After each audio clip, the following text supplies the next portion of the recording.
എലവഞ്ചേരി പ്രാഥമികാരോഗ്യ കേന്ദ്രത്തിന്റെ നേതൃത്വത്തിൽ സൗജന്യ ചെവി പരിശോധന ക്യാമ്പ് നടത്തി. ക്യാമ്പിൽ പരിശോധന നടത്തിയവരിൽ നിന്നും തിരഞ്ഞെടുത്ത 12 പേർക്ക് ശ്രവണ ഉപകരണം വിതരണം നടത്തി. പട്ടികജാതിക്കാർക്ക് മാത്രമായാണ് പരിപാടി സംഘടിപ്പിച്ചത്. ഗ്രാമപഞ്ചായത്ത് പ്രസിഡന്റ് കെ മണികണ്ഠൻ വിതരണ ഉദ്ഘാടനം നിർവഹിച്ചു. നമ്മളെപ്പോലിരിക്കുന്ന ക്ഷേമ പെൻഷനും തൊഴിലുറപ്പ് പണിയൊക്കെ ആയിട്ട് കഴിഞ്ഞു പോകുന്ന കുടുംബക്കാർക്കൊന്നും ചിലപ്പോൾ ഈ ഒരു 10,000-15,000 രൂപ മുടക്കിയിട്ട് ചെവിയിൽ കേൾക്കുന്നതിന് വേണ്ടിയിട്ടുള്ള വിഷയം വയ്ക്കാനൊന്നും ആരും മെനക്കണ്ടില്ല.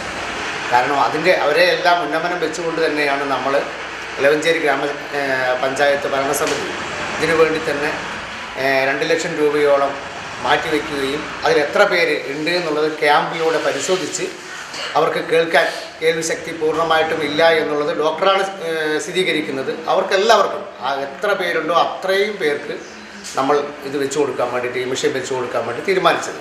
ഇത് മാത്രമല്ല, നമ്മുടെ ഗ്രാമപഞ്ചായത്ത് നടപ്പിലാക്കുന്ന 60 വയസ്സ് കഴിഞ്ഞിട്ടുള്ളവർക്ക് കട്ടിൽ ഉണ്ട്. ഇപ്രാവശ്യം നമ്മൾ കസേരയാണ് നമ്മൾ ഉദ്ദേശിക്കുന്നത് പ്രായമായവർക്ക് ഇരിക്കാൻ. എല്ലാവർക്കും ഇപ്പോൾ ഏറെക്കുറെ ഉള്ളവർക്കൊക്കെ കട്ടിലുകൾ പ്രായമായവർക്കൊക്കെ കൊടുത്തു കഴിഞ്ഞു എന്നുള്ളതാണ് ഞങ്ങളുടെ വിശ്വാസം. അപ്പോൾ അതുകൊണ്ടാണ് നമ്മൾ ഇനി ഒരു വ്യത്യസ്തപരമായിട്ടുള്ള പദ്ധതിയിലേക്ക് കടക്കുന്നത്.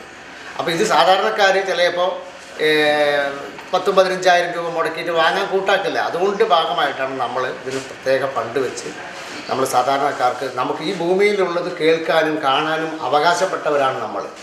ഇപ്പോൾ ഈ സർക്കാരിൽ നിന്ന് നിങ്ങൾക്കിത് വേണ്ടി ചെയ്തു തരാൻ വേണ്ടിയിട്ടാണ് സർക്കാർ ഫണ്ട് അനുവദിച്ച് തരുന്നത്. അത് കൃത്യമായിട്ട് പാവപ്പെട്ടവർക്ക് അത് ഉപകാരപ്രദമാകുന്ന നിലയിൽ തന്നെ നമ്മൾ എത്തിച്ചു കൊടുക്കുക എന്നുള്ളതാണ്. ഗ്രാമപഞ്ചായത്ത് അംഗം കുട്ടികൃഷ്ണൻ അധ്യക്ഷനായി. Medical officer Nikita Nair, ward member Sivaraman എന്നിവർ പ്രസംഗിച്ചു.